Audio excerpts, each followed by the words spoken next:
Welcome to the Young Hearts Run Free podcast, Muriel Dempsie. Thank you very much, John. Lovely to be here. I'm delighted that you are here. We've got quite a lot to talk about. But now, let me actually tell people when I first met you. It was at the D33. I was coming out of my car and walking down the street, and I spotted this lady with a Wildheart bandana, headband on. And I said, that's a nice headband. But that was the first time that we'd met, and you had a good day in the D33, didn't you? I did. It was a sunny day. I had lots of fun. I think because I took the pressure off myself and decided I'm going to go out and enjoy this. And so I didn't have big expectations on myself. I didn't even realise that, John, that I was repping my Wildheart runners headband on that day. Yeah, more on them later. More on them later. But what we always like to do, and what I would love to know, is a bit about yourself. Okay. So, who is Muriel Dempsie, and what is Muriel Dempsie's running background? Okay, so my running background, I hail, you might guess from the accent, from the Outer Hebrides and from the Isle of Lewis. So growing up in the Isle of Lewis, I would have probably been the last person you would have seen running. I did, as a child, not enjoy running. I would probably say my fitness as a teen was not good. I enjoyed team sports and left the island in, oh my goodness, I'll just not say, a long time ago in the 90s to do my nursing training. And so when I moved to Aberdeen, I probably dabbled a little bit in running with some of the students that I was on course with, more so because we probably thought we should be doing something to be a bit fit, because we should be role modelling healthy living. To be honest, I say maybe once a year was probably the extent of it. After that, probably as a qualified nurse, once I had the kids to escape, maybe I did a wee bit more running, 10K, maybe 5K first, and then 10Ks. But it wasn't until, I'd say probably 10 years ago that I started kind of upping the distance. 10 years ago, I did my first half marathon. Did a couple of half marathons in Scotland before then moving in 2018 to Madrid for 6 years, which was lovely, with my husband's work. So went over, family secondment, which should have been 3 years, but something happened in the middle of that, which meant that we had 6 years. We'll not mention that pandemic, but it was probably when we moved to Spain that I became really consistent with my running.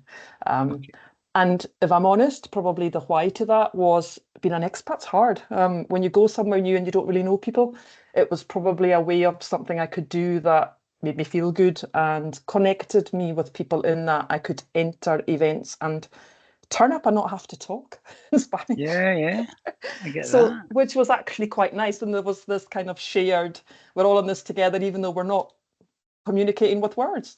So that was probably when I became more consistent and upped my engagement with running, shall we say, upped my distance, started taking it a bit more seriously, maybe. When you say you upped your distance, you've spoke about half marathons. What distance did you up it to when in Spain?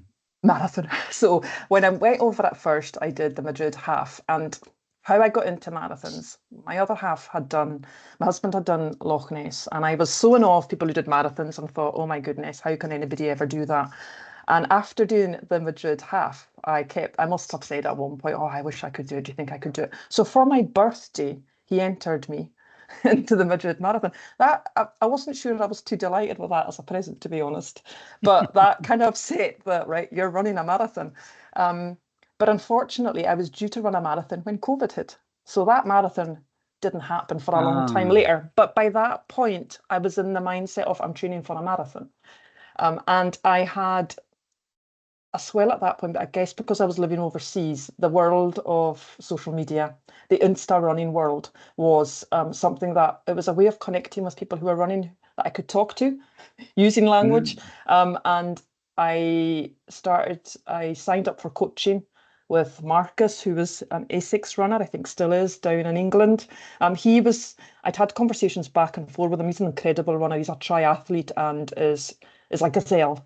And he was thinking of starting up as a coach, but lacked confidence. And here's me saying, well, why not? Why would you not do it? What's the worst that could happen? So when he decided to do it, I thought, well, I'm going to have to sign up now and be coached. So I started with Marcus, who was writing training plans for me, pretty much just running programs, distance each week. And so I kind of liked the structure, and that gave me a bit of ownership, bit of control. And so I started training. Madrid Marathon didn't happen, but there was a virtual Edinburgh Marathon. Yep. So that was my first. I did my first marathon distance and a virtual Edinburgh Marathon in Madrid. Very random. The Edinburgh Marathon can be hot, but I don't think it's ever going to be as warm as it is in Madrid. No, it was pretty brutal. When I did that one, I was lucky. I did the half marathon route out towards Athletico Stadium, and then a friend that I had met through running introduced me to a guy over there, John, who does running tours. If you ever go on holiday in Madrid, you can book with John and he'll take you on a running trip round the sites at your pace. Lovely. Yeah, really nice guy. He's South African. So he's a very encouraging guy. He takes a group of people and they run at the weekend. So he met me at the halfway point to run back. And I have to say, if he hadn't been there helping me, I'm not sure I'd have finished. I was cramping really badly, probably because you mentioned there the heat. I was pushing really hard. At that point in time, I think for a lot of people, well, me anyway, when you go up to that distance, there's a lot of focus on pace and time, how fast you're going to do this. Madrid's pretty hilly. And so I was cramping really bad and struggling, but I ran all the way and he got me to the end. So my first distance was a virtual Edinburgh in Madrid.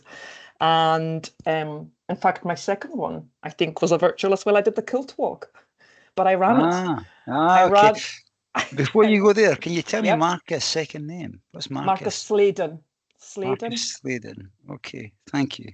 Just Yeah. to begin with, we mentioned, you know. Yeah. I think he is. I'm not sure if he is still coaching now. He was. He's had various names for his coaching programs, but yeah, Marcus, he's a good guy. He's young and he again is a very, very capable athlete. Podiums at more so shorter distance, but was somebody who I think when you go into running, and for my level, you're looking for somebody who's going to give you that encouragement, but actually made me feel like he referred to me as an athlete, and I found that really odd. Like, I'm not an athlete. That can always be a stumbling block for somebody when they start with a coach. Yeah. They hear the word athlete and they go, me?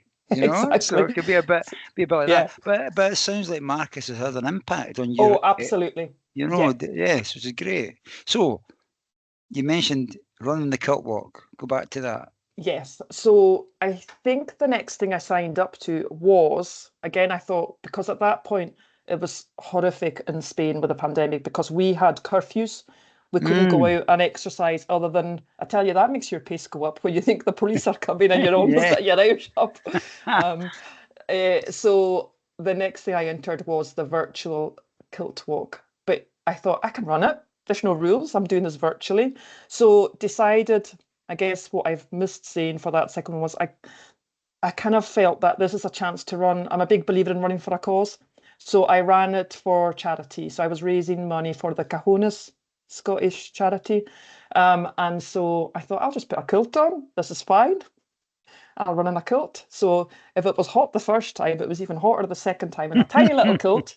Doing another virtual marathon, making sure I had my Strava, that I had done my 26.2, I had it all. It was all official. But that was for a bit of, again, just testing myself. Can I do this distance again? Waiting for events to kind of open up again, I guess, over in Spain. And a little bit of fundraising as well, which I think for me really helps with the commitment to the training, because I think otherwise it might be a bit easy to go, actually, life's quite busy right now. But if you've committed and you've committed with fundraising, I think that for me helps. Yeah. It's similar to having a coach. There's an accountability there, isn't Absolutely. there? You know? Yeah. And if people work hard for their money, but if they feel inspired to sponsor you, then there is that, I better get this done and do my best. Yeah. Definitely. Okay. Definitely. And then you're talking about events coming back. Yeah. What was your first one when they came back? My first, I see I'm smiling at this, my first real marathon. I had done marathons, but my first in-person event was Loch Ness. and I loved it. Brilliant. So Yeah. that was like coming home to the Highlands, this big thing about, I mean, there was, I tell you, to get vaccinations, to get back to do it was a bit of a, I may have had to tell a wee white lie because I'd had COVID and over there you're only allowed one injection. But anyway, we'll just lean beyond that. So yeah, Loch Ness was my first in-person marathon in 2022. And I loved it. People It's go a on about it brilliant. like, oh, people say it's awful that big hill. It's lovely. The pipe band Yeah. at the start. Oh my word. Mm. Um, I've only done it one time. I've only oh done yeah. it one time. I was frozen at the start. You bus you up to the start. It Yeah. was very, very Yeah. cold. Yeah. And I think when after that, I give the advice if you're going up there, take something you can throw away because they take all the tops and give them to Definitely. Yeah. charity Yeah. as well. So that was good. But I really enjoyed the course. I loved it. I love So it. So there's a nice. lot of downhill. There's a lot of Yeah. downhill on it, and yeah, that pipe band. And I think for me, because I'd been locked out of Scotland, getting back. Oh yeah, emotional wreck at the start. I'm like, this is ridiculous. Just well, a pipe band does that anyway, doesn't it? Of But course you're it does. absolutely right. It was cold, and the other thing I had was. It's beautiful getting the bus up there, but see what happens when you're on the way to one of those things. You need the toilet. Aye, that's right. And there's never enough Portaloos. Never. No, and all the females trying to have a wee word with the bus driver. Please let me just use the toilet here before I go out of the bus. But yeah, no, I loved Loch Ness. I thought it was awesome. So And you ran did. that hill that first year. So Managed it all the way. were you then back living in Scotland, or did you No, no, commute? Did you go back to I went Madrid? back and forth. Yeah, yeah. I just came over for the marathon. We were living over in Madrid at that point. So yeah, it was like a wee holiday. In fact, I stayed a couple of days and then I taught in the hospital in Aberdeen, which was a challenge because I had pushed quite hard for me at that marathon. And so yeah, I had the DOMs as I was teaching in the hospital in Aberdeen. I kind Hmm. of managed to make it a work trip as well as a run trip, so I wasn't really unpopular at home. Because What do yeah, I get you what do you teach in the hospital? If you don't mind me So asking. yeah, no. So in the hospital, I come back. I was coming back at that point every year to teach resuscitation in the hospital. So I'm a nurse by background, and I teach all sorts of different things to do with healthcare, mainly teaching nurses how to be a nurse. But I teach at that point advanced life support in the hospital to nurses and doctors, so that they know how Okay. to lead a cardiac arrest. Yeah. Okay. And do you do any other teaching to people like me? Yes, I do do teaching. Yeah. To be honest, my favorite teaching is to people like you. So Okay. since, oh gosh, don't know what year, but for the last, I think 3 years, I've been going to the National Running Show to teach CPR to the public. And if you give me Okay. a choice, that's my favorite. So um, I was very lucky in that, again, through the InstaWorld connections, I was electronically introduced to Mike Seaman, the CEO of the running show, the National Running Show that's held down in Birmingham. And he was absolutely for having the CPR stand there. So I've branded it the CPR zone. It's not a business. I do it for free.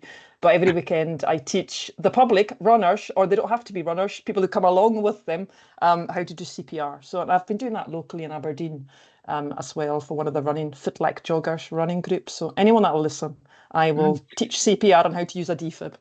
Dave Scott, previous guest, friend of the That's show, is a fit like that's the jogger, isn't man. he? Yeah, yeah. That's So I He's like when it's it his all fault. connects. Yeah, it all connects. It was him who got me in to do the running, to do the CPR with his running group. Yeah. And So it's one of these things that I think you wish you knew how to do it when you don't know how to do it and something yeah, happens. So yeah, so it's just a wee nudge to anybody out there to go and learn a bit of first aid, and definitely. you could literally be saving somebody's life, Oh, you know. So absolutely, absolutely. And I mm, think, every time I go to that show, I meet somebody who survived a cardiac arrest when they've been running. So it's not a rare thing. It's not as rare as we'd like it to be. And I think at events that a recent 10K here in Aberdeenshire, somebody collapsed, and I know his wife, and he's getting a defibrillator implanted in under his skin. So yeah, exactly like you say, John. It's not the thing you want to wish you'd learned. You'd learn it, and there's so much online, easy stuff that you can yeah. access just to watch up. What's the song they sing? Well, it depends. You can sing any song you like. I like the nurses. I say, "You dare sing and you're in trouble." But there's obviously they're staying alive. The Bee Gees. The Bee Gees, yeah. It's about the rhythm, isn't it? It's the It's rhythm. about the rhythm. It is Yeah. 100 to 120 pumps per minute you're aiming for. So yeah, it's about the rhythm. Okay. Okay. Another one bites the dust, but we don't like to sing that one. Okay. Use a tune that works for you, but get the beats It's in. It's the right pace. That's why we mentioned that it's the right pace. What's the other one with the kids? Baby Shark. We'll be teaching the youngsters. We use Baby Shark. It's a good one. Ah, brilliant. But, yeah. Brilliant. Yeah. Okay. Now, back to running. Yeah. We spoke about distances, but not ultramarathon. Yeah. When did ultramarathons happen? I don't know what kind of happened. So when I was in Spain, I had done 9 road marathons by the time I left Spain in the 6 years we were there. So I'd done Seville, which is fantastic if you're looking for one that has great post-race food. Seville, Malaga, Madrid, which actually I did that before I left. So I thought the one that I was meant to do at the beginning, I actually thought I can't leave and not do it. It was horrid. It was very hilly. I didn't like it. I'd actually had an injury as well. I'd ruptured my plantar fascia the year before, so that was brutal. Needle electrolysis is not fun, I can tell you. So when I came back to Scotland, I think I'd got to the point where I'm like, I'm kind of done with the road marathons. And I think, if I'm honest with myself, it was I was done with the pace pressure that probably I was putting on. I was probably putting it on myself. Nobody else was putting it on me, no coach, no. But I just thought, I kind of feel that I'm done with this. I'd also recognised I was PBing maybe 2 years previous, and I feel I'm at a point now where I don't think I'm going to be getting faster. Is that taking my enjoyment out? Because unfortunately, a lot of people, when you say you're doing a road marathon, their first question is, oh, you've got time you're aiming for. So I started... What was your finish time? What was your finish time? Exactly. Rather than say, did you have fun? I know, yeah, absolutely. So when I came back, and I don't know who I had the conversations with that around doing ultra running, but actually discussions around doing the Hebridean was the first thing before I entered the D33. D33 was training. So yeah, the Hebridean challenge that I've recently completed was I'm just going to jump. And if you're going to jump from a marathon, well, why not just jump from, why do a small ultra? Why not just jump to 156 miles? Because I don't know where I'd heard, or I must have been inspired by someone around the whole thing, and it's out there in all the memes that you see around. Well, you don't know how far you can go until you try. So I kind of had that in my head. Yeah, but most people wouldn't go 156 miles. But anyway, you've mentioned it now. You broke the seal. The Hebridean is out there. Before we progress any further, I must say that Stephen and I love when a race name comes up that one of us has been on, or both of us. I've done the Seville Marathon. I loved that. Absolutely loved it. And Stephen's done Malaga, I think twice. He's been out there and done it twice. Oh, they are. And if you want to do, I don't know if you were still resident in Spain there, but for anybody else, if you want to do a wee bit of running tourism, it's a brilliant long weekend. Go and do a marathon and get a bit of sunshine and see the place. And both of these places, I've been to Malaga, not running, but in Seville, the food was phenomenal. Absolutely loved it. All the oranges depending on what time of year you're visiting, obviously, because I've been visiting other times. It's beautiful. It's a beautiful city. And Seville not the flattest marathon in Europe? I think it is. Never felt like it to me. It did. Well, I think it is. It's my PB one, so I think it's pretty flat. There you go. I love the fact it finished in that stadium that you had. Yes, the big beautiful. Football. Or it's a stadium, but you're right. There's that citrus smell. Yeah, it's just everywhere. It's just beautiful. Oh, I want tapas now. So and sangria. The Hebridean. Yeah. To give it its full title, the Hebridean Way. I put it into Google, and Google comes back with this, right? The Hebridean Way is a stunning route that spans approximately 250 kilometres, about 156 miles, across the Outer Hebrides of Scotland, starting from Battersea and ending at the Butt of Lewis. This trail combines, I can see you shaking your head, we'll come back to it in a minute. This trail combines existing walkways with new paths offering breathtaking views of rugged hills and the Atlantic coastline. It's popular for both walking and cycling, no mention of running, utilising ferries and causeways to connect the islands. The route was established in 2017 and is recommended to be travelled from south to north due to prevailing winds. Muriel, is Google correct? Google is correct, but there's just a few little ad libs I would put into that. That is, so you have an official cycling route that will take you all the way up to the butt of Lewis, which is the very top of the island. But the official walking route stops in Stornoway, which is the main town in Lewis. You've got about 30 miles of a difference. So you've got a walking route and a cycling route, and some of the route is the same, but there are sections where when you're on the walking route, you're taken off-road. Obviously, you can't go along the beach on your bike, and you can't go up some of these hills that you do on the walking route. So we did the walking route, which is the 156 miles, 250k. First mention of we. Yes. We're speaking to you. Who's the other half of yeah. we? So the other half of me is Carl Orm, who endured listening to me along the route. So just to give you the background of where the conversations, because a lot of people have asked me, where did this all come from? And I'm like, I think there were a few alcohol-infused conversations. So there were, I've mentioned Loch Ness. We developed a Loch Ness crew. I've run Loch Ness more than once, and you know how these things go. It becomes a social event, particularly up in the Highlands. There were a few of us. Lee Campbell, I think you know. Lee Campbell. Mr. Pentlands. Yeah, Mr. Pentlands was in the Loch Ness crew, and Mr. Pentlands was one of the ones that was potentially going to be involved in doing the Hebridean Way. So after one of our Loch Ness marathons, not sure which one, the chat was around, well, what are we doing now? Carl, who is based down in the south of England, but we don't hold it against him. He has done a lot of fundraising and was keen to find a next event, but kind of felt I'm done with the Loch Ness Marathon. And we had a group chat around potential fundraising ideas. And I know, in fact, I think it was Lee and I that were chatting back and forth about the Hebridean Way Challenge, which is an actual event where you do, now I could be wrong here, but I think it's running, cycling and kayaking.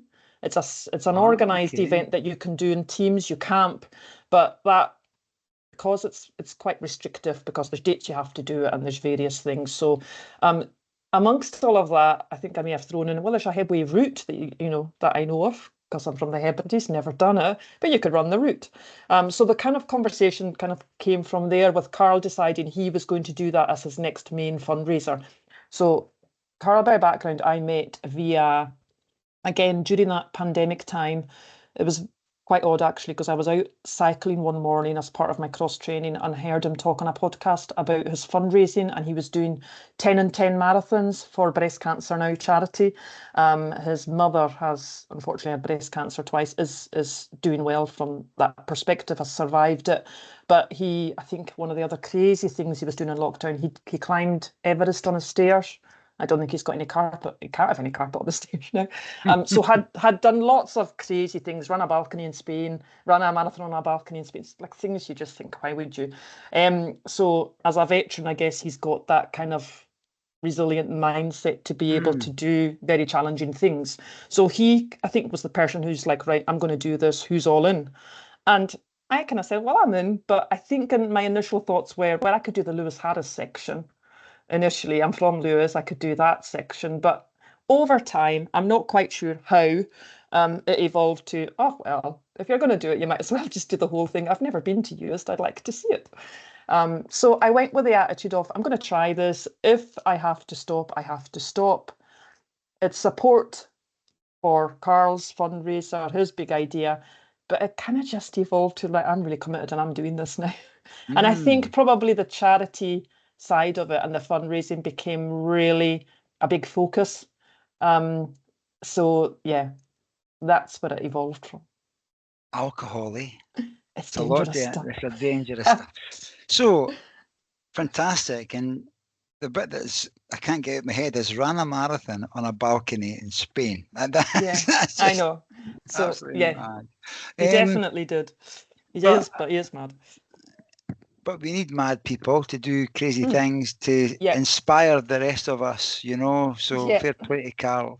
We would have loved Carl to be here, but he's away doing other things, isn't he? He's busy. So he's got a very busy life. He's got a young family, and it's like he's quite hard to pin down. And that's why trying to organise something like this is very challenging. But I think going along with that, we're speaking around the fundraising. I know Carl has said with some of the things he's done.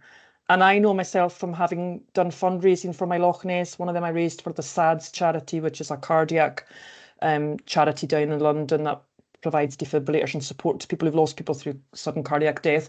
But if you've done a few marathons, people are like, well, you can do that. So you've got to up the ante. So that's why I think he did he'd done 10 marathons in 10 days. And then people were then like, oh, you're doing what? And so you kind of have to push the challenge. Otherwise, yeah, you there's got to be, don't get, yeah. and there has to be an element of it might not actually happen. You know, Yeah. you might not Jeopardy. succeed.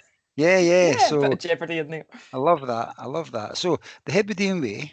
Yeah. Thank you very much for describing the Hebridean Way. But you were doing this one for breast foot forward, is that correct? We called ourselves on our fundraising Breast Foot Forward, and it was for the Breast Cancer Now charity. Yeah. Okay, I'm so repping that up. do you want to say a bit about you? Yeah. If you're Okay. if you're able Yeah. to. No, Yeah. I will be able to. I'll try to. I think I got all my tears out on the Heb Way. So yeah, as a young, very newly qualified staff nurse, working in coronary care in Aberdeen, my mum was diagnosed with breast cancer. She had literally, she was just after her 50th actually, she had found a lump, and so she underwent treatment. We thought she had done okay in her treatment. She developed back pain. She'd had a bad back because she'd been a cleaner, and for 3 months we all just thought, oh, it's just her bad back, and then unfortunately discovered that her breast cancer had spread to her bones. So as a young nurse, I moved back home to the islands to care for her. I took 10 months away from coronary care in Aberdeen, and I went home and I nursed her until she died at home. So which I'm very grateful for, I guess, that I had the skills. But as a young 23, 24-year-old, looking back now, I realise now how tough it was. And I think not just grieving, because any of us losing somebody important to us is hard, but I think the nursing part, as a young nurse actually delivering the care, probably impacted me more than I realised at the time. So yeah, so she died 2002, just after her 52nd birthday. So I guess that's one of my big driver for the charity. And I had, before we moved to Spain, I had done a bit of fundraising for them. I had also in 2000, I'm really bad with years, 2016, I did the moonwalk, where you do the out in Edinburgh. So that year, I managed to get a few friends together to do this with me, and it was in memory of my mum. So we raised a good amount of money for the charity, Walk the Walk, who are affiliated with the Breast Cancer Now charity, I think. We did that in the June of 2016, and little did we know that 5 weeks later, one of my really good friends who did it with me found a lump on holiday while she was on holiday in Greece. We were texting back and forth. So she went to see somebody whilst in Greece, and they said, we recommend you go back to Scotland. So less than 2 years later, just before we moved to Madrid, unfortunately, I lost my really beautiful close friend Kathy, who I used to run with, to breast cancer as well. So I had a very strong why to raise money for this charity. So that's two really significant people in my life who were taken by this god-awful disease. So I think when you have a strong why, it really helps. So that's why, for me, that charity. And as I mentioned before, Carl, his mum had breast cancer. And so I'd heard him talking about it on a podcast, and we kind of connected via the Instagram world of runners, as everybody, not everybody, but a lot of people do. And so that kind of common thing of fundraising for this charity, I'm like, I'm in on this because this is important to me as well. So, yeah. Sometimes, and I do believe that sometimes the universe brings people together. Maybe that's what happened with you and Carl, right place, right time, and this has happened. Thank you very much for speaking so kindly about your mum and Kathy. And it might also be appropriate right now for anybody listening, any lady listening, if you do find a lump, go and get it checked. Yeah, absolutely. Yeah. I think that's something that, particularly when I lived in Spain, I was lucky I was getting checked every year, because our NHS, our health service, doesn't have a lot of money. So unless you check yourself, I was getting yearly checks because we were getting private healthcare over there. And so I felt reassured. I've come back to Scotland because my mum has sisters that don't have breast cancer. I'm not deemed high risk, although my granny on my other side died of it too. So you've got to be vigilant. So yeah, absolutely. Thank you, John. Just check yourself out, and guys too. Yeah. Definitely. So breast foot forward was the tagline you gave to your fundraising. Yeah, I Yeah, think Carl yeah. gets the credit for that one. It was quite clever, so it was probably him and not me, but it was quite good. Okay. So I'm now going to call it the Headway as well, right? I feel Yeah, confident to do that. yeah. You, how much did you know about the Headway before you started planning about what you're going to do each day, Oh, distances? yeah. So I think possibly. So we were initially going to do it last year, September last year, and we had more people involved at that point, which I should add. We had the girls from, or they were called Match My Workout, Faye and Emma, who are local to Aberdeenshire. They're Oh personal yeah, trainers. yeah, Do you know them? yeah. So they met Carl actually at the end of Edinburgh Marathon. He had a chat to them about it. And anyway, there were a few of us going to be doing it in the September. Some people supporting various legs. I think maybe they'd agreed to help with the overnight navigation in Harris, which we were worried about. But unfortunately, last summer on holiday, Carl fell and sustained injuries, dislocated his did something to his elbow and dislocated his knee. He's got an existing old knee injury. So we had to pause it until June this year. So with that, we lost a few people, unfortunately, just because of timings. It Mm, just didn't work. So I think we'd had lots of conversations last year about it, and we had done research. I probably knew a bit more because I go back home to the islands every year, and I had run the section. There's an unofficial section between the top of the island to Tolsta, a village near where I'm from. So I knew that boggy land was going to be on the horizon. mm, But even as a local, I had not anticipated all that we would encounter. So we had done online research. Ali Bailey, that runner mm, Ali Bailey, that we know who's yeah. very good, she had a really good blog. She took a group of women up there who I think it was women who hadn't really run very much to try and prove and get people into running. So she had more of an official support team. She had run it, so her blog was really useful. Looking online, who's run this, who's done this. So as much as it's not advertised, there are some people who have done it, and there are some blogs out there. Another young girl whose name I forget got to Harris, and then unfortunately the girl that she was with started to have kidney issues and had to stop and go to hospital. So we kind of knew this is a big thing to do. Yeah, And yeah. the official guide walking book, Walking the Hebridean Way, they have a off-comers book that is really, really good. That gives you all the details about the section. So we had read that. It's got the maps. It's got details about the terrain. So that we'd kind of looked online and done some reading. Okay. We hadn't recce'd it though. What's going to be good for people in the future, they've now got a podcast episode to listen to as Oh, well. They've got absolutely. this as one of the resources they can listen to. So, Yeah. 156 miles. How did Yeah. you how did you chunk it up? So we decided that partly because of logistics, because Carl and his friend Ian became our one sole crewman, they had to get back down south. So this couldn't be, the guidebook will tell you this is a beautiful holiday, and I would really recommend this if you want to go on a lovely holiday. Go for a week or 2 weeks actually to the Hebrides and stop along the way and enjoy the place. I'm the Outer Hebrides tourist board now.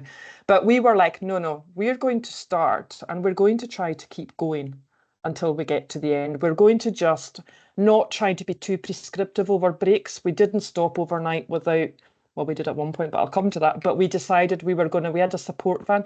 Lee Campbell very kindly, Pentlands man, lent us Walter his van, which became Ah, our crew support vehicle.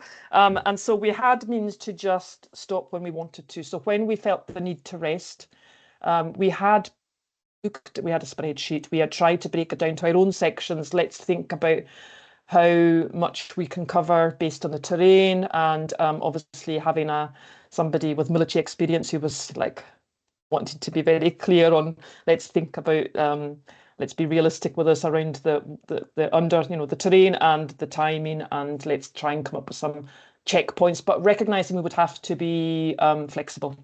So our plan was to start, John, and just we had like this section we'll do about 20 miles and then we'll have a road check, we'll check in with a van. We didn't have any set in stone plans other than to try and keep going, other than ferries. We had to catch ferries. that's what I was going to say. And you're saying that you were planning not to stop, Yes, but I know there's water. there is Yeah, water. unless you're So going to kayak or swim, you've got to yeah, do. this was one of the biggest challenges and probably made me even greyer than I am, in that Caledonian McBrains ferries kept changing the times of the ferries. So we would have a plan, and we think, right, here's the ferry timetable. So there is a lot of organising. You need to figure out, one, how am I going to get to Battersea? So we go across from Oban to Barra, which is 4 hours 45. And you have to be good on a boat. It was pretty rough. Carl was horizontal. He's not good. Luckily, I had some Spanish drugs that I was pretty sure were for travel sickness. No, they were actually for travel sickness. I was at the bar absolutely fine. I must have been. But yeah, so it's you've got to have all the logistics of your arrival time, the ferries, your connecting ferries, what distance can I do? And that's what made us have a 2:30 in the morning start time, so that we knew that we would get to that first ferry. So it was the ferries that were dictating the time we had. And that was kind of I've always said I'm scared to do any events that have like cut-offs, but actually I laugh because Karen reminds me, yeah, you had ferries there. There's quite a serious cut-off if you don't make your ferry. Exactly. Also, when you discover that they changed the ferry and the ferry that's normally on is away for repair. So you've got a smaller boat, and actually if your van doesn't get on that boat, it's not going to get on the next day, or it's not going to get on for 3 days. So there was a lot of logistics, and that was probably the biggest thing about this. The physical, I would say, I'm not going to say it was easy, but the logistics were incredible. I think, as Karen said, it's a definite motivation to get. Yeah, you've got to get there. So just for context, then, Muriel, when did you start and when did you finish? So we started at 2:30 in the morning on the Thursday morning, and we reached 5th of June. On the 5th of June, yeah, and we arrived in Stornoway on Sunday. That's the 8th, isn't it? Yeah, at I think 5:30, 17 in the afternoon. So we took about 87 hours.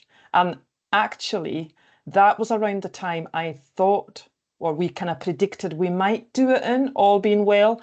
But that was without a ferry stop that we had to have that wasn't planned. So we started off at 2:30 in the morning in Battersea, and it was incredible. I was probably, that way you're like, don't go off too fast, don't go off too fast. Battersea is beautiful. If you've never been, I'd never been, and I was just like, this is stunning. There's that iconic picture of the sand on the beach, and you see the gate. 2:30 in the morning, it's dark. There were these two people in a tent. Well, I'm saying it was two people. We saw two young girls earlier when we went to Recce where the start was, who were wild camping near it. I thought, God, here we come in a van at 2:30 along the road. They must be thinking, why is a van stopped outside? They must have been terrified. Thinking, there's no way you're going to expect two runners to get out of a van and start running at 2:30 in the morning with head torches on. Battersea was lovely. You go across a causeway, you're on tarmac, amazing. You go into Barra, and then you're going to get the biggest elevation that is on the whole route. And actually, I think from the point of view of what the elevation is, it's not that high. But it was now 3:30 in the morning, and it was Hebridean weather. We had hail in amongst wind. So along the way, the books will tell you there are way markers. I'm not sure on your website, but it said that, John, I think they're bloody lying. There are way markers guiding the way. Well, Karen and I laugh about this, Karen Nicol. There are way markers where they then seem to have had money, and then they run out of money. Or someone's just decided, I'm going to take them away because that'll be really fun, and we'll just not have them there. So you reach this first point where you're climbing up the hill. It's pitch dark. It's boggy. Carl fell on his arse twice, I think, at that point. And I think he's already lost the will to live, and we're an hour into this. The way markers are gone. It's pitch dark, and you're like, right, we have to navigate. I should have mentioned that we also had old-fashioned maps, compass, just so we would have that as backup. But luckily, I had found on OS Maps app the whole route, which I love OS Maps app. I'm like, great, you can just follow it and point it the right way. So that's what actually got us off the top of that hill the right way. I was like, I'm following somebody else's footprints. But the danger with that is you've got to hope they've done it right, because you've got no guarantee that is the right route, other than you're comparing it against what looks like the official route. So that was not fun. That first hill in Barra, which on a beautiful day would be really enjoyable, was just trying to stay upright, constantly falling on your arse in the bog, in the pitch black, thinking we're going to miss the ferry. Yeah, it's a good word of warning as well. Don't just take any GPX file off a Strava and think it's right. That's the way somebody's went. Doesn't necessarily mean it's the right way. Absolutely. And so you've now brought me into the subject of terrain then. 156 miles. You mentioned tarmac, you mentioned bogs. You mentioned Carl being on his arse a couple of times in the first hour. He's going to love What me for was, that. are you running on sand as well? Is it everything? You are. You don't. Yeah, you get. I tell you, you get everything. So you start off tarmac and going across causeways. I have to say, there's something special about running across causeways. It's just lovely connecting the islands. Causeways are great. Apart from you're on this, the roads aren't that busy. I mean, we're in the Outer Hebrides, but you know, you've got to stick to the side, but beautiful. And then, yeah, you get bog, you get long grass, you get sand. So when you hit South Uist, you do a lot on the sand. You can try and go up on the macher. I'm sounding real Hebridean now, but the macher grass can be quite. You could lose an ankle. So it's easier actually on the sand. Finding tell me what macher grass is, please. macher. Oh, macher. I don't know. Is macher the Gaelic for moorland? Macher grass is just basically where you've got the big long tufts of grass, and there could be rabbit holes and everything else, and you can't quite see where your feet are going. Okay. Just if you go along any of the beach. When I was doing one of my training runs actually along Balmedy, I was like, my legs were getting whipped with all the long grass. So again, you just can't, it's difficult terrain because you're footing, you can't see what you're putting your feet into some of the time. So, are they like these tussocks? Tussocks, yeah. Yeah, Tussocks yes. grass. Yeah. Okay, yeah, okay. So my descriptions of the macher. So a lot of the section in South Uist, you're better going down onto the sand and trying to navigate to the wet sand because it's easier to run on because you know the soft sand it's really taxing on the quads. So you're trying not to slip on the seaweed in the middle, get to the wet sand, but it's beautiful. It is something else. You're like, see, when you're mentioning sand, yeah. I'm just thinking about feet and how people's feet get. Did you have gaiters on? So yeah, so I'll tell you my gaiter story. So I got a pair of gaiters because I've never really run in gaiters. I go out to the Benahee Range locally here, love it, but I don't wear gaiters. I just get wet and come home because I thought, well, we need gaiters because we're going to be out a long time. So I wear these shoes with these tiny gaiters, topless gaiters that are about, they're really short. Well, when we finished the first section, they were beyond being any use, so I just had to chuck them in the dirty wash bag and then go without gaiters for the rest of it. Carl was using gaiters, and I think he abandoned them as well. They were nae muckle use. I'm now going northeast. So frequent feet changes. Not well, you can't change your feet, but you can change your footwear. You're stuck with your own feet. You know what? Spoken to a lot of people, and the subject of feet is coming up, especially with ultra stuff and day stages stuff. What did you do? Let's talk before you've even set foot out of that van on Battersea. Yeah. How would you prepared your feet for this, Muriel? Do you know, John, my bloody feet, my feet are a nightmare. I had so many discussions with Karen around my feet. So I've run 9 road marathons, and when I look back at some of I use Insta as a bit of it's full of nonsense, but I used it as a bit of a running journal. And do you know what? Yeah. It's handy because I could go back and see, actually I had blister shear. I used the same shoe model for probably 10 years. And didn't really have any real issues with blisters, but over the last 18 months, I think there's a science to this. I think I've discovered. I think it's to do with women of a certain age and hormones and maybe sweat. I don't know, but I've started I'm sure some of it's about your gait changing, but over the last couple of years, I've had real issues with blisters. So when I was upping my volume, blisters became a real, literal pain. And that my legs are good, I feel I can run, but how do I manage these feet? So I tried absolutely everything from trying to keep the feet really lubricated, trying to, and you meet people D33, you're talking to people, what do you use? Alan Cormack, oh, Sudocrem, I'll try that. You try and pull from other people's toolkits, but actually you've got to find what works for you because, with all of these things. So I had discovered that I have to spend an awful lot of time taping my feet up to the point where it's just, yeah. Okay. Whole new rabbit hole. What tape and how do you keep the tape on? So what works for me is zinc oxide tape and literally mummifying my toes, the ones that are problematic, individually, the tape over the individually, yeah. Okay. It's an absolute pain in the arse. Tape over the top, tape round the side, mummifying the ones that are problematic. I obviously pronate a little bit in. So there I was using the KT tape, do little ones that you can have just for hotspot potential areas. So sometimes I'm just using a little bit of KT tape on the side. But when they were vulnerable and feeling that I've done a lot of volume, I would put a Compede and KT tape on top and then I don't feel it uncomfortable. Brilliant.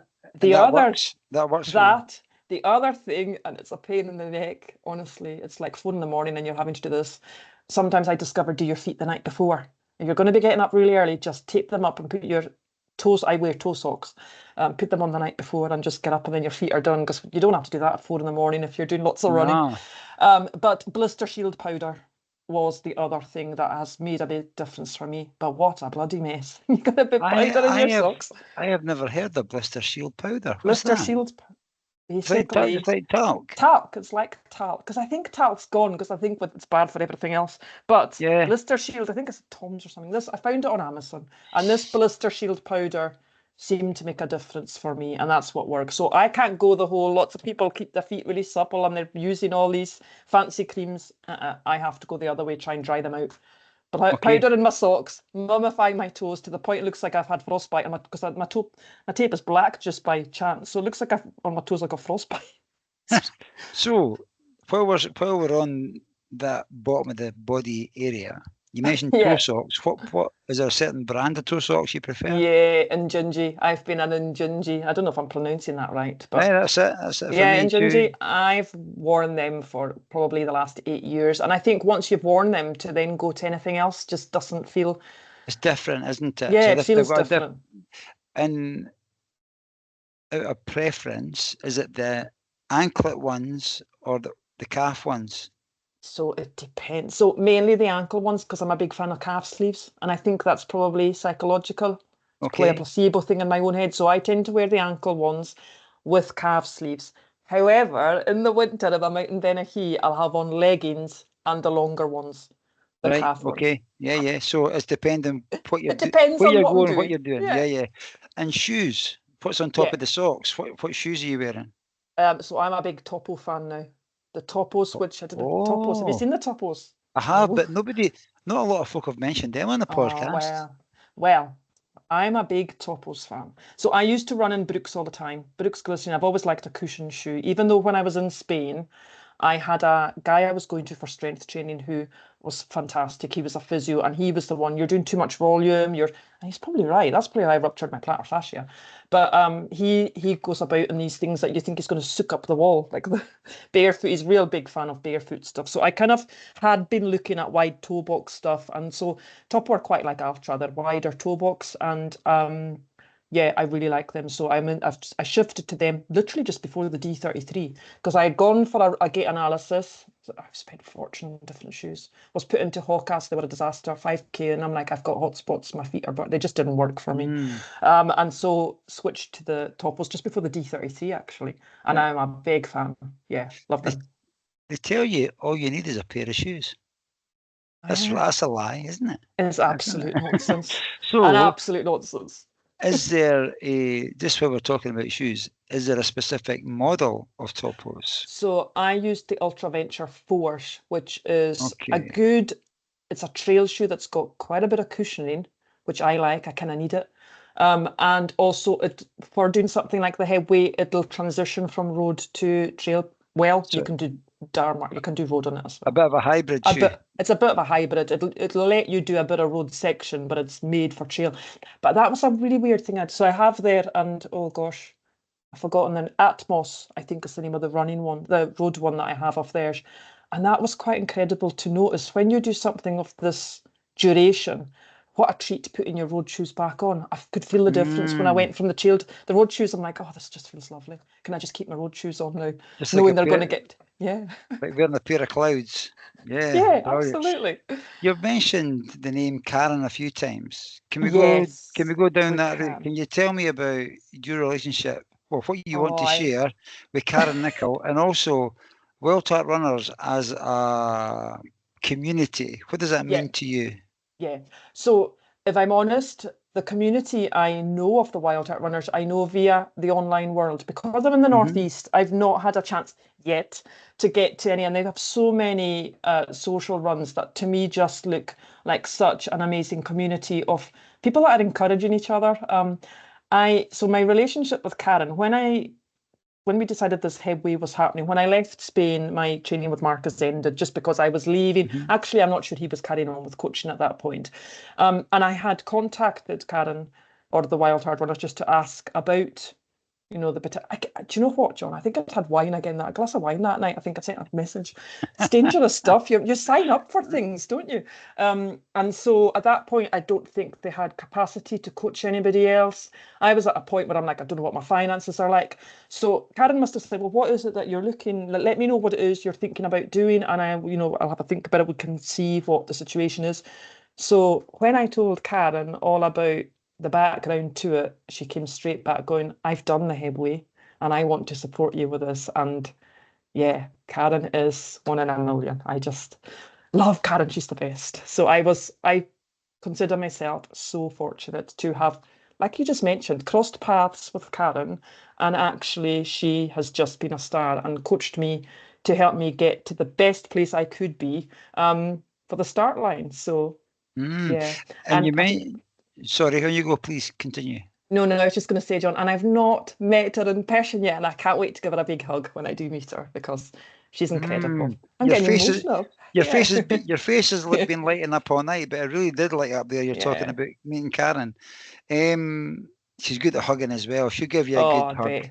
A She gave me bye. lots of virtual ones, and actually, I feel very honoured because I've also got a lovely message in Gaelic from Karen's mum. So Ah, she's lovely. just lovely because Karen's mum is from the Hebrides, which we didn't realise. So again, see all these connections and how these things happen. Small Yeah. world, eh? But again, so I think for me, like the whole coaching thing, why I look for coaching is probably accountability because I know what it gives you structure. And if I've got accountability, not from the point of view of someone's going to tell me I need to do better, but just, oh, they're going to look for it. So I should do it. I don't want to let them down. But again, somebody who is an incredible athlete, but makes you feel that you are just as justified in doing what you're doing and that you're doing really well Mm. and really encouraging. And they believe in you as well, don't they? Yeah, Karen's yeah, very much, yes, you can. You absolutely. And know, do you know, you saying that, John, probably the biggest thing that she really helped me with that is so important is the mindset.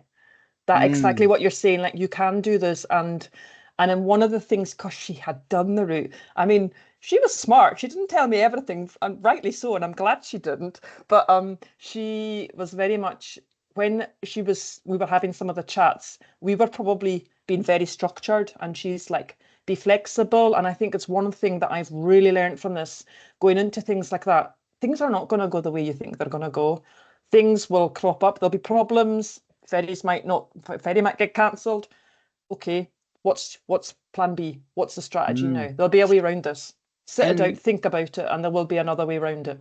and you can only plan so much because Yeah. life will throw you a curveball. Oh, You absolutely. know, Oh, it's like it's just waiting around the corner and oh, going, right, totally. now is the time. Here Let's you do it. go. Here Let's you do it go. now. So you mentioned earlier on that D33 was actually a bit of a training run Yeah. for the Headway. Yeah. Yeah. How fit did you feel physically and mentally for doing the Headway? Yeah. So the D33 was a fair. When did we do the D33? I've forgotten, John, when the D33 was. I think it was Was April. it was it April? Was it Or as was it late as Feb? April? No, I think it was before. I think it was February. Not Start getting of the ahead. year, isn't it? It's I think it was February. February. It was February. So in February, I had. So obviously my training was geared towards the D33 first. So I went into that thing, I can do this distance. I'd been doing the running. I thought I will get to the finish, and it was a generous cutoff. Um, Going into the Headway, I think you asked, I think I kept thinking, have I done enough? But I think we all think that going into something. And I Mm, think something of this magnitude, well, how much do you do before you then really risk injuring yourself by doing too much volume? So there was one weekend that I really, Karen gave me like, go out on a Friday night and do 4 hours out in the hills. So I was out in Benahee, loved it out there.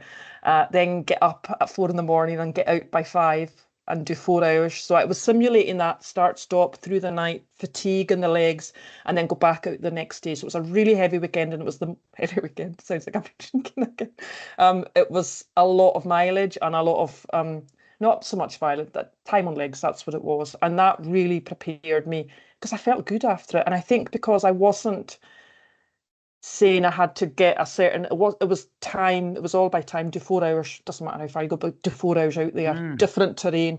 I felt as prepared as I could for my physical. Well, in saying that, I probably thought, oh, I could have done more strength work. Don't we all think that? I could have done more strength Yeah, work. we do. Most Um, definitely. yeah. So And she had prepared me from that perspective, I think, as well as I could have been. what was your most challenging time on the Hebridean? A good question. I think probably when we reach, so Harris, the section in Harris, I think we do the equivalent of, you do the equivalent in elevation across the time of Ben Nevis. You're up and down. I honestly think, John, whoever created the route sat in a room quite sadistically and went, right, we'll make them go up here and then we'll make them loop back here. This will be really funny because they're going to have sore feet by now and there'll be rocks and we'll make them go down and they'll hit in their shoes and then they'll go back up there. Your elevation in Harris was the equivalent of Ben Nevis, I believe. We were up and down and up and down and up and down. So we did a lot of elevation. But actually, if you ask me, the hardest section was my home island of Lewis, where you could not get through the bog. It was, there had been 2 weeks of really heavy rain. And I think, you mentioned about the weather. Well, you can't plan for these things. But I mean, I'm from the island and I've seen bog, but I've never seen bog like this. It was literally like the route was a tightrope in the middle with like water on both sides. And you were squelching through, and then you would think, right, I'm going to go left because it looks a bit drier. We were probably averaging 1.2 miles per hour at that point. It was soul sapping, as I would describe it. Yeah. I mean, the F word was just the word I used constantly. And you would go around the corner and go, fuck this. It was just, I'm like, I think I said, fuck this shit every day and every section. But we kept going. So I would say, if you ask me the worst, it was Lewis and it was the bogs. It was hellish. It was not fun. And I'm going to fly back to socks. Were you Yeah. wearing waterproof socks? Did you dabble with them, or? I did dabble with them. And to be honest, this was the first time I had dabbled with waterproof socks. And one of the biggest things that I have learned from this is I didn't have enough waterproof socks. Okay. I had 18 pairs of Injinji socks. 18. And I used them all. Pretty much Wow. used them all. But I had 2 pairs thinking, oh, it's not going to be that bad. There's a lot of tarmac. And when you read that description, there's a lot of tarmac. But literally within half an hour of being off-road, you're probably in bog, and that's you got wet feet. And when you're going to be doing that distance, particularly with toes like mine, you need to, constantly be changing. So that was a big, if anyone doing it, I think bring plenty waterproof socks. And I would wear the liners, the Injinji liners. I was going to ask about that as well, because they suggest the liner, then the sock. Yeah, don't they? definitely. Yeah. 18 pairs of socks. How were your feet at the end? Actually, not well. I thought a toe had pretty much died, right? So one of my toes hadn't died. I'm being very dramatic here, but one of the toes was white on the top, and I couldn't really feel. It looked horrific, and everybody's seen it was like, that toe looks awful. It didn't hurt. When in the recovery phase, when the sensation was coming back, it was a bit uncomfortable. But actually, they're nowhere near as bad as I thought they were going to be. And I think it was that constant. You've got to factor in frequent foot care, frequent change of socks, sort the feet. It's a pain in the neck because it slows you down. Because when you're saying 18 pairs of socks, people will be going, 18? No, I had that many. And that's why I'm asking how your feet were at the end, because it's maybe through that repetitive changing and drying. You've got to, air. And that, it's the best feeling ever. Like anytime we were going to stop and have a longer break where we were going to eat something, it was like toast to the wind. Because of that thing about getting air about your feet. Get the air in. Because a lot of people, they'll sit and they'll keep their shoes and their socks on. But 10, 15 minutes of air is remarkable. Oh, absolutely. Is your toe back? Yeah, my toe's back. I've resuscitated my toe. You've got a Lazarus toe.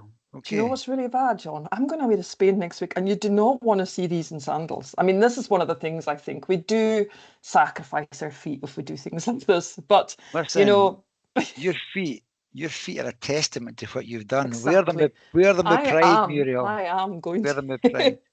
So we spoke about the Hebridean weather. You've experienced it a lot in your life. How hellish does it get? Well, to be honest, the guys who came from the south of England are probably like, what a bloody place. And this weather, it's 4 seasons in one day. You can literally have 4 seasons in one day. And when we started, we had rain, pelting rain that would make you want to cry because it hurts your face, because there was actually a little bit of hail mixed into it. This was June. We had wind. And then I have the most comedy sunburn from Harris. We had beautiful sunshine in Harris. I was going to ask, was there blue sky days? Oh, it was beautiful. Harris was stunning, and I have the mark of caps. It's ridiculous. I don't know what I'm going to do with this next week. But we had sunshine and sunburn. So you literally have to have sun cream. You have to have midgie nets. You need to have We had midgies in Lewis because the bad weather will keep the midgies away. So that's good. So you can. It's a trade-off. I'd rather take the wind and the rain rather than the midgies because I hate midgies. Yeah, me too. Horrible little. What's the point? What's the point of a midgie? I've asked that question, especially at this time of year when you've got the Devil of the Highlands is taking place in the West Yeah. Highland Way. The midges weren't that bad at the West Highland Way race, to be honest, because it was a wee bit breezy, a bit windy, so it was blowing them around. But I don't know the actual point of a midgie. No, they're Somebody awful. will figure that one out. Somebody will be sitting there shouting at their radio or whatever it is. We need them in the cycle. We need them in the food Doing, chain. yeah. So with that weather, I'm glad you got some blue skies because you mentioned earlier on that beach at Battersea with that gate. It's probably a world famous photograph. It's one of the things you would love to see with your own eyes. It's quite stunning. But do you have, so let me ask you this, it's a double barrel question. Did you have a favourite part of the Hebridean before you started? And is it still the same favourite part? Oh, that's a good question. I hadn't seen Uist, so I didn't know what to expect down there. I go home every summer to Lewis and Harris, and we kind of cheat. So Lewis and Harris they're called separate islands, and they're called for this great. They call them separate islands, but they're really one island. You don't go across anything. It's a tiny little bridge, but it's one island. There's lots of land. So my summers have always been in Harris, and the beaches in Harris are incredible. And I knew Harris would be challenging for the terrain, but actually I loved it. I found that, and I think because of my training out in Benachie, you really feel you've achieved something in Harris. But I think for me, I was up, Ruaville is the hill in Benbecula. Benbecula terrain was tough, it was boggy, but there's a beautiful hill that you go up, and we timed it, it was 4:30 in the morning, and the sunrise on the top of Ruaville was, it was special. It was beautiful. And Uist is beautiful. And the other thing that I haven't mentioned to go along with that makes it special was the kindness of people. Everybody was so kind. So somehow we became Karen's mum had seen our story on social media. So I had tried to pitch stuff because I guess the other thing I haven't mentioned is it costs quite a lot to do this. If you're going to do this, there's quite a bit of cost involved. And I was lucky that I had a cousin back home in Lewis who managed to get us some corporate sponsorship. Because by the time you get your van over on a ferry, you've got a few ferries, you've got all your kit, you've got, we were borrowing the van, you've got your fuel for your van. So social media, Facebook pages down in Uist, our story was out there to try and raise money for breast cancer. And one of our first checkpoints on the Friday morning after doing through the night, the Thursday, we arrived into South Uist and we'd arranged a checkpoint at a cafe, the Kirkbride Cafe, I have to mention them. Ian, who was crewing us, had gone ahead and we'd given him our order. We had our breakfast rolls, the best sausage roll I've ever had in my life, honestly. Those link sausages. And we went, and Ian came out and said, your breakfast's free. They know about you. They know what you're doing. They want you to give the breakfast. So come in and get your rolls. We were soaked. It was chucking it down with rain. To go in there and get that breakfast and a warm cup of tea, and then the lady came and handed us £20 for a collection. I was like, well, that was me crying again. Literally, it was ridiculous. So I don't know if I've answered that. Harris and Benbecula, probably from that hill in Benbecula. Oh, I have another one. Am I allowed 3? Oh, sure. Going across the causeway into North Uist, again in the early morning after Benbecula. And there was a beauty. I've never seen an owl in real life. I've only seen an owl on TV. There was a beautiful big white owl. And it was going, and the sun was up, and it was. There's something about the Hebrides, and I know I'm going to be biased here because I'm from there, but there's something, I won't call it spiritual, but there's just something amazing about the place. And it just, it was beautiful and it was special. There's that big smile again, man. Yeah.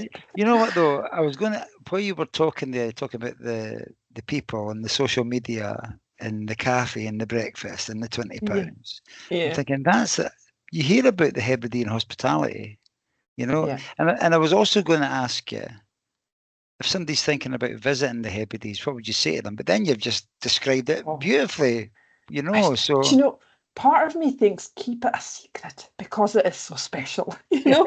But in Don't tell fact, anybody. don't tell anybody about this because it is pretty special. And I think if I could go up and do it again as a lovely 2-week holiday, I think I'd love to go back and spend more time. I'm from up further up, and I have to say the kindness and people up there, apparently there's a bit of the further south where the kinder they are, that unused. Everybody was so kind. And I should actually mention Carolyn, who again I met via the Instagram world. She's run the Isles on Instagram. Okay. Carolyn lives she's part of the time in Harris, part of the time in Barra. She put us up the night we were starting. Now, this lovely woman got up. We had porridge at 1:30 in the morning. She'd made it for Hebridean hospitality. When I was stuck in Madrid, really homesick, couldn't get back to Scotland, she was sending me pictures of Harris, and I'd never met her in real life. And we went and stayed. She was just salt of the earth. So Carolyn, and again, that Hebridean hospitality, people will, and everybody said this, people will help you out. If you go and you run into a problem, we heard a ferry was being cancelled. We were like people trying to get fishermen that would take us across on a boat. That's the level of Hebridean kindness. So, you know, if you're going for a fastest known time, there'll be people who'll help you. But I would suggest it's not the best route to try and do a fastest known time because there's going to be curveballs that are going to come your way. So. And I think, you know, you've just also described the beautiful side of social media with Carolyn. You know, social media gets a bad rap, but there's a lot of good things, a lot of good people out there. So thank you very much for bringing that positive as well. Thank you. Definitely. You mentioned the curveballs. What was your biggest curveball? The ferry being cancelled, I think was the one that really hit me. And I think, again, when you visualize an event and you visualize how something is going to go, and you know, Karen and I had spoken about this. Calmac had made 3 changes to ferries already, and we'd had to replan. We'd had to change times. I had to change different ferries, thinking, right, we need longer here. We need to give ourselves time. That ferry being cancelled was the biggest curveball because I thought we were going to get on to Lewis and Harris, and then you're on that main island to cover like pretty much just under half of the distance that's left on the Friday night. But actually, the ferry was cancelled. We were stranded until the Saturday morning. The van was on standby, so we had to literally run on us foot passengers on a Saturday morning and get new crew, get my sister to come and start and pick us up at the other end. And we had to think on our feet and we had to problem solve. So I think that was probably the biggest curveball. But it was a risk, but I didn't think it would actually happen, that the ferry would be cancelled. There was somebody sick. These things happen. They're small boats. You've got to be prepared that these things can happen. Yeah.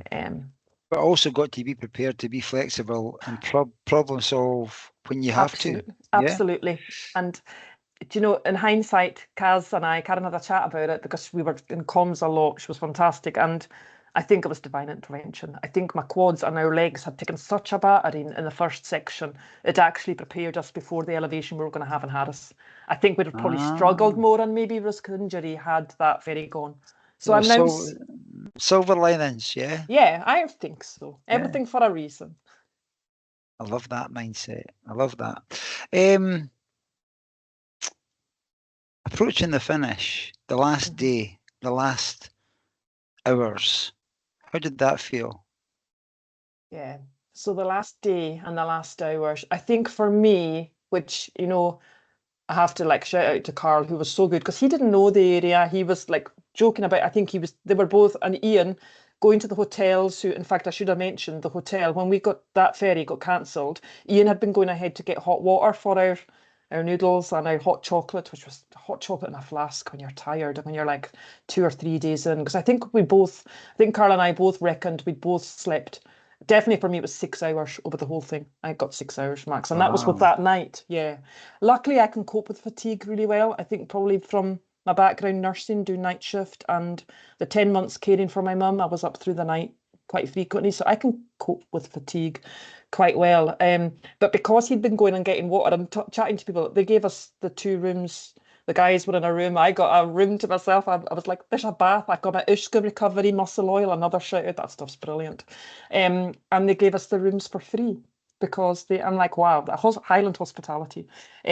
So when we get, sorry, I've totally, see John, I'm like Billy Connolly. I'm like, go back. Go for it. So when we got to Stornoway and we got to that horrific bog, that Karen then told me, yeah, it was fucking awful. She was in tears. So if Karen was in tears, that tells you when she did it how bad. She did have a storm though. So just to say, disclaimer, there was a storm when she did it. We made the judgment call in that bog when we were doing 1.2 miles per hour. We went to the road, we Google mapped it and thought it's 15 miles. It's the same distance. We're going to do 156 miles. Let's shift, because there was already a diversion on the official route. The website will give you if there's any diversions. There was an area that was water. You couldn't, it was waterlogged. You couldn't use it. So we're not doing the official route all the way anyway, because there's detours. So we went the last 15 miles by road. That was the longest 15 miles ever. I bet. And in particular, the last 3 miles, I felt like I had a knife going through my knee. It was like, oh. So yeah, that was pretty brutal, but it was a case of digging. And in fact, one of my school friends appeared. They drove past and saw us. We'd found a place to stop at a community centre that had 2 wooden chairs. It was a perfect through stop. 2 wooden chairs. We could sit, put our feet up, do the redressing of the feet, which I didn't quite understand. I wasn't signed up for the fact I ended up redressing Carl's feet, because we lost 2 crew members who were nurses who were going to be doing all of that. Yeah, So that was going to be their job. Yeah, no, I end up doing it. So yeah. But a school friend drove past and then came past, and she messaged me after and said, I saw you and I can't believe what you said. She said to me, how do you feel? You've got 15 miles left. I was like, brilliant. It's only because I can do 15 miles. Whatever's thrown at me now, I'll get to the end. It was chucking it down with rain. It was a Sunday afternoon with cars driving like loons across the road. And so every time a car came, you're jumping off onto the verge that you're not going to get hit by the car. So that wasn't fun. I'm not going to lie, it wasn't fun. But we were nearing Stornoway. And it's kind of weird, because I thought the emotion of it all, being back home in the island after nursing my mum, while we were running, I thought when I would reach the end, because there was no medal, we'd organised it all. A lot of people thought it was an event we were going to. I'm like, no, we've planned all of this. But family and friends were there at the end, because there's an official Hebridean wayward marker when you reach Stornoway. So they've got a wee mark at the end. They've got one there. They've got a big one at the end and the beginning. You're bloody lucky if you find the rest in between. It's literally like a lottery. And so there were family there, and I thought I'd be beforehand, if you'd asked me, I thought I'm going to be a wreck at the end. I think I'd used all my energy. All the tears were gone, all the rest of the route. So it was just like, yeah, we've done it. I can't believe we've done it. And actually, to this day, I think I said that to you, I do genuinely think anyone can do it. I do think that. Definitely do think that. I believe and I agree with you that anyone can, but not everyone has, Muriel, but you have. I know, yeah. You know, you have done it. And how has it changed you, Hebway? Do you know, it's still fresh, because it's literally what we finished. We did that. We finished on the 8th of June. It's only 2 weeks ago. Yeah, three weeks. Yeah. It's interesting because James Cruikshank, who you probably know, Physio Run. Do you know Physio Run? Yeah. I'd been going to James because I'd had this foot injury before. I was a wee bit I want to make sure my feet are okay. He's really good with the positive mindset stuff. And it has, I think it probably has, it's changed me. He's made me realise next week could be a bit of a nightmare recovery. I found recovery hard. And that's kind of weird, but it's inspired me to now think, what next? What else can I achieve? So I would say it has changed me. And I think that kid I was telling you about at the beginning, who was overweight at school and who would not have been running, you know, to be able to go back and say, see, you'd never have thought you'd have done this. That whole self-belief and recognising, actually, I probably can do more than I give myself credit for. And I think from that perspective, it probably has. And how will it change me going forward? Yeah, who knows? Maybe it's too soon to ask this question. What is next? Oh, no, we've already started planning. So all right, brilliant. Yeah. Well, to be honest, we've started having conversations like, what do we do now? Because you need to, again, from that fundraising perspective, I think for me, the whole thing with grief, it doesn't go. And people, like my mum died 23 years ago, and I was young, but I was lucky I had her. I recognise that. You learn to live with it. It's there. It'll come in waves and various points. But for me, the fundraising is important. And I think I listened to and I've forgotten it. At the running show one year, I want to say that his Instagram thing was Dead Man Running. He was diagnosed with prostate cancer. I've forgotten his name. I'm so bad with names, John. And he's done incredible feats and has been diagnosed with prostate cancer. And I remember him saying, supposing you give £10 to a charity, it's £10 they didn't have. So as much as you think, how do we go bigger and better? It is difficult to get people to, to donate, and I understand why, because there's constantly things on. But we're like, how do we beat this? And that, how do we do something that will be something people would invest in, but also would be, make a difference? And that's what it's about. So we've had some conversations. Nothing's decided yet, but we're throwing some ideas around. Any suggestions are welcomed, because again, there's a financial cost to these things, and we've got jobs and families, and you've had your time, and your fun's over enough. Are we talking about adventure ideas? Yeah, it'll be probably running. That's as much as. But not like doing an event, something like the we'll Hebridean organise. Yeah, I'm really proud of how the logistics and that we managed all of that. So I think rather than going to, there's loads of the organised events I'd love to do, and but I see them as separate. But I think from a fundraising perspective, there's something special. And I remember, I'm not by any way making this sound like anything like what you've done, but Stephen and I did the River Tayway, which goes from Aberfeldy to Perth. It was past that, but we were stopping at Perth. But Stephen planned that out, and then we both went up and we ran. It's a bit of walking, but we ran it back to Perth, and it was so enriching, so life enriching, because you've planned it, and you've said, right, we're going from here to here. This is the hard bit. And then we'll do other bits as well. To do that yourself and to make it happen, there's a great joy in that. Oh, absolutely. And a great sense of satisfaction too. So I'm all about, I remember Graham Conley coming on the podcast and talking about adventures rather than events. But there's a place for both, but having adventures with your pals and doing something. I think you said that you talk about Carol, the crazy things that he's done, but you've got to do something a wee bit different that's going to grab somebody's attention, especially if you're going to be fundraising. On the fundraising part, the Just Giving page is still open, so we'll post the show link. We'll post a link in the show notes. It's currently sitting at just under $5,500. Yeah, so collectively it's 9. So that's my page. So between the two of us, we've got 9,100 for the charity. That's absolutely fantastic. Yeah, absolutely brilliant. Well done. Well done. And I'm so grateful to anybody that's donated. A lot of people donated anonymously, and and not being able to thank them as I've obviously put thanks out there on the page, but like people's kindness, it really does mean a lot, and that's what spurs you on. And again, during those difficult dark periods, like at one point in the dark in Lewis at 3 a.m, where I think I was seeing things in front of my eyes, in front of my head torch, don't really know what was happening. That's what keeps you going. It's like that think about the people.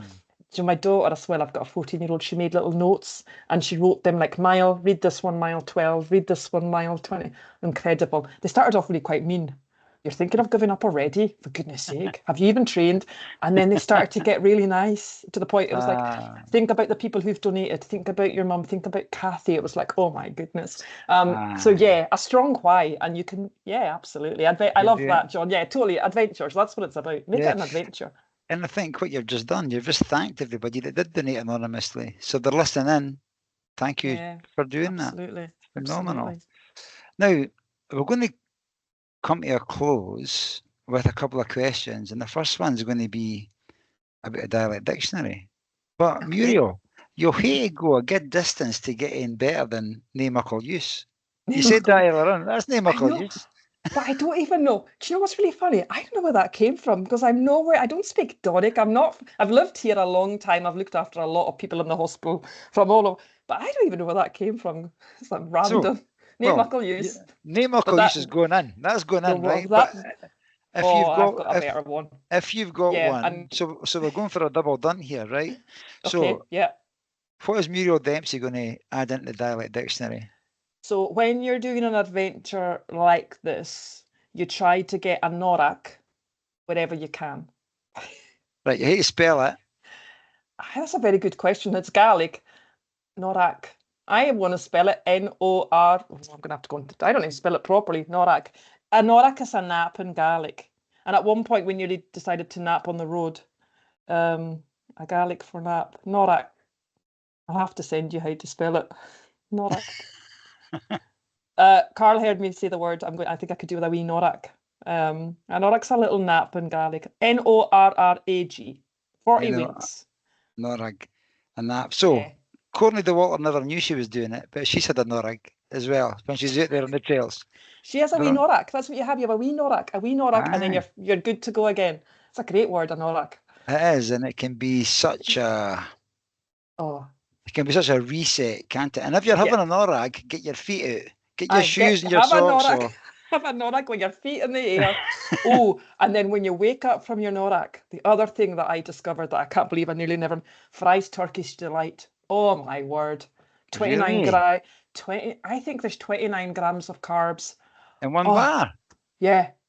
I'm sure I read that somewhere, or I read, even if there isn't, they bring you back to life. I know that, with your feet in the air, and then you just need a fries Turkish delight, and you're good to go. Brilliant. Easy to digest. Actually, I might bring out a company and then make a version of like Turkish delight. It was awesome. I had my proper fuel with me. I'd planned all this. I'm like, no, I'll eat what I want. Fries. They'll be flying into drop bags. Well,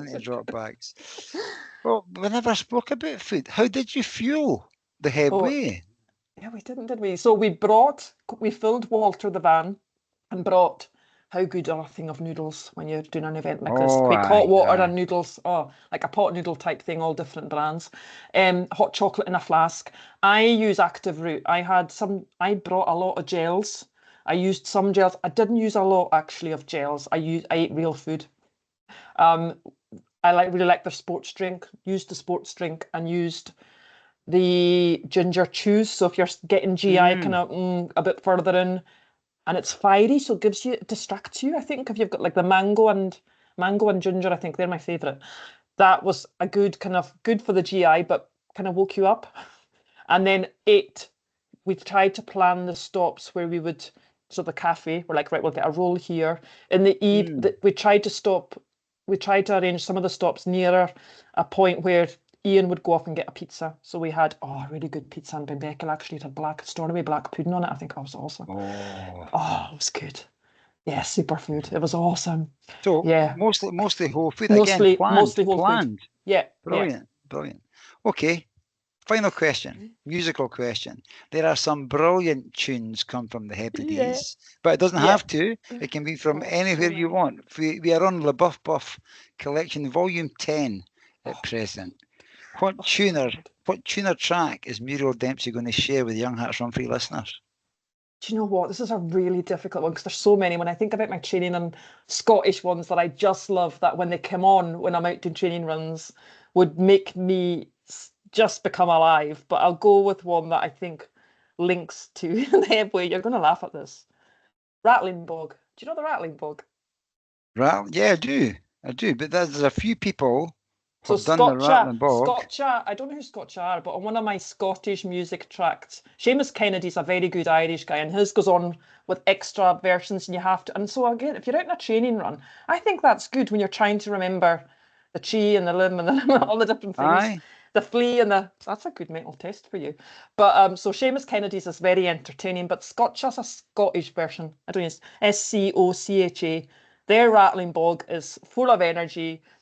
And it reminds me of the bogs, and you can't but laugh and smile when you listen to a bit of Rattling Bog.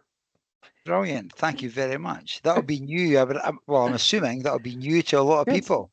I hope so. I hope they enjoy it. And on the audio version, that'll be fading in very, very soon, because we're just about to wrap this up, but not until I say thank you very much to Muriel Dempsie. We are well over an hour and a half. It doesn't feel like that though, does it? No, I talk quite a lot. It doesn't. No, me too, and I like it. It's been awesome. But what has been brilliant?